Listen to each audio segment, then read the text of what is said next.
আজকে ফাইনালি তোমাদের সাথে চাঁদ রাতের ভিডিওটা শেয়ার করব। এটা হচ্ছে চাঁদ রাতের দিন সকালবেলা। এটা হচ্ছে সকাল 10টার দিকে। এত মানুষের আওয়াজে আমার সকালবেলা 10টা বাজেই ঘুম ভেঙে গিয়েছিল। তারপর আমি আবার একটু ন্যাপ নিয়েছিলাম। তারপর ঘুম থেকে উঠে দেখি সেরি করে এসে সবকিছু এভাবেই এলোমেলো করে রেখে ঘুমিয়ে গিয়েছিলাম। তারপরে কুইক 5 মিনিটের ভিতরে আমার মেস রুমটাকে একটু ক্লিন করলাম। তারপরে ফ্রেশ হয়ে রুম থেকে বের হয়ে সবার আগে যাব বারান্দায়। এখন এত পরিমাণ সানি থাকে যে বারান্দায় বসাও যায় না গরমের কারণে। তারপর চলে যাব আমাদের আয়রা বেবিকে দেখতে। তারপর ওই দিন আমাদের সিয়ারা বেবিকেও গোসল করানো হয়েছিল। তারপর এখানে এসেই দেখি আম্মু অলরেডি চাঁদ রাতের ডেজার্ট বানানো শুরু করে দিয়েছে। আমি ঘুম থেকে উঠতে উঠতে আম্মু এখানে ফিরনিটা রেডি করে ফেলেছে। তারপরে চলে আসলাম কিচেনে কি কি রান্না হচ্ছে সেটা দেখার জন্য। সব সময় আম্মু ঈদের আগের দিনই সবকিছু রেডি করে ফেলে। সব ডেজার্ট আইটেম আর সব মেইন ডিশগুলো আম্মু ঈদের আগের দিনে রেডি করে। ঈদের দিন জাস্ট পোলাওটা বা ভুনা খিচুড়িটা রান্না করে। তারপরে এখানে আম্মু একটা সেমাই রেডি করছিল। আর সেমাইয়ের জন্য আম্মু প্রথমে দুধটা অনেক ঘন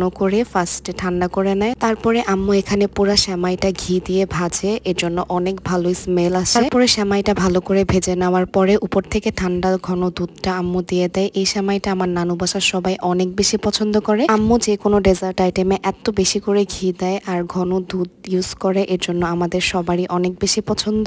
আমি কোনোদিনই আমার আম্মুর হাতের ডেজার্ট আইটেম ছাড়া অন্য কারো হাতের ডেজার্ট খাই না। কেন জানি আমার মনে হয় দুধের ভিতরে অতিরিক্ত পানি ইউজ করে। তোমরা এখানে খেয়াল করলে দেখবে আম্মু দুধটাকে কত পাতলা থেকে একদম ঘন করে ফেলে, এর জন্য সবকিছুই বেশি বেশি মজা লাগে। তারপর আম্মু এখানে নবাবী সেমাইটা রেডি করবে। নবাবী সেমাই রেডি করার জন্য আম্মু ফার্স্টে দুধটাকে অনেক ভালো করে ঘন করে নিয়েছে। তারপর এখানে ঘিয়ের ভিতরে 2 রকমের বাদাম আর কিশমিশ ভালো করে ভেজে নিয়েছে। তারপর এখানে আম্মু একটা সুগন্ধার লাচ্ছা সেমাই নিয়েছে, ওইটাকে ভালো করে চিনি আর ঘি দিয়ে ভাজবে।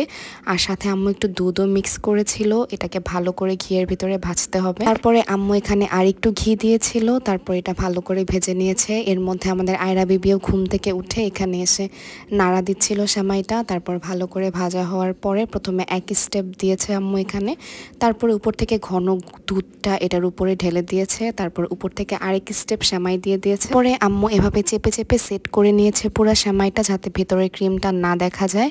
তারপরে উপর থেকে আম্মু অনেকগুলা বাদাম স্প্রেড করে দিল। এই সেমাইটা আমার কাছে অনেক মজা লাগে খেতে। তারপরে এখানে আরেক সাইডে ইফতারের প্রিপারেশনও চলছিল। আজকে যেহেতু শেষ ইফতার, এর জন্য এখানে আমরা খুবই বেসিক ইফতার করেছি। আজকের ইফতারে স্পেশাল বলতে আম্মুর বানানো এই স্যান্ডউইচটাই ছিল, এটা অনেক বেশি মজার। তারপর কোনো রকম ইফতার করে এখানে আম্মু মেন ডিশগুলো রান্না বসিয়ে দিয়েছে। তারপরে এখানে সবার লাস্টে আম্মু শাহী টুকরাটা রেডি করবে। আর ঈদের প্রত্যেকবার আমরা শাহী টুকরা খাওয়ার অনেক ক্রেভ করি, বাট রোজার আগে শেষ দিকে আমাদের এখানে পাউরুটি পাওয়া যায় না। এর জন্য আমরা এবার চাঁদ রাতের আগের দিনে পাউরুটি আনিয়ে রেখেছি শাহী টুকরা বানানোর জন্য। আর এই শাহী টুকরাটা আমাদের অনেক বেশি পছন্দ। আম্মু এখানে ফার্স্টে ব্রেডটাকে ভালো করে ঘি দিয়ে টোস্ট করে নিয়েছে। তারপর ঘন দুধে এটা ভিজিয়ে দিয়েছে আর উপর থেকে অনেকগুলা বাদাম স্প্রেড করে দিয়েছে। তো এই তো এগুলাই হচ্ছে আম্মুর এবার ঈদের ডেজার্ট। আম্মু প্রত্যেকবার মালাই জর্দাও করে, বাট এবার যেহেতু শাহী টুকরা হয়েছে এর জন্য আম্মু আর মালাই জর্দাটা করে না। তারপর এখানে সবকিছু শেষ হওয়ার পর আমি চলে যাব শাওয়ার নিতে। আজকে যেহেতু চাঁদ রাত, আমি আজকেও একটা নতুন ড্রেস পরবো। আর আমি সবসময় ঈদের 2 দিন আগের থেকে নতুন ড্রেস পরা শুরু করি। তারপরে আমার একটা কাজিন মাইশা, ও এসেছিল মেহেদি দেওয়ার জন্য। ওকে আমি অনেক আগের থেকে বলে রেখেছি চাঁদ রাতে এবার মেহেদি দিব সবাই একসাথে। আমি এইবার অনেক বছর পর চাঁদ রাতে মেহেদি দিলাম। নর্মালি আমি চাঁদ রাতের দিন মেহেদি দেই না। তো এখানে সবার আগে আয়রা মেহেদি দিল, তারপর এখানে আমি মেহেদি দিব। আর আমি এই ডিজাইনটা পিন্টারেস্ট থেকে নিয়েছি, এটা আমার অনেক ভালো লেগেছে।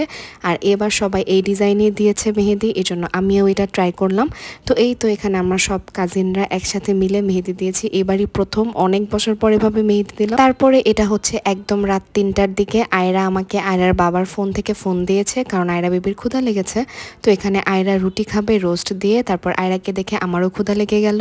তো আমি এখানে আমার জন্য নিলাম গরুর মাংস আর ভাত। আমরা সবাই অলরেডি 12টার দিকে ডিনার করেছি। এখানে আমি আবার খাচ্ছি, কারণ আমি আর আয়রা প্রায় আমরা রাত্রে অনেক খাওয়া দাওয়া করি। তারপর এখানে আমি আর আয়রা অনেক মজা মজা করে খেলাম। আর খাওয়ার পরে খেলাম এই কোকটা। তারপর আমরা খাওয়া দাওয়া করে আয়রা বেবি এখানে ওর মেহেদির কালারের জন্য তেল দিচ্ছিল। তো পরে আমি বললাম আমাকেও একটু দিয়ে দিতে। পরে আমরা ঘুমিয়ে পড়েছিলাম। সো ইয়া, এটাই হচ্ছে আমার চাঁদ রাতের দিনের video. That was it for today. Thank you so much for watching.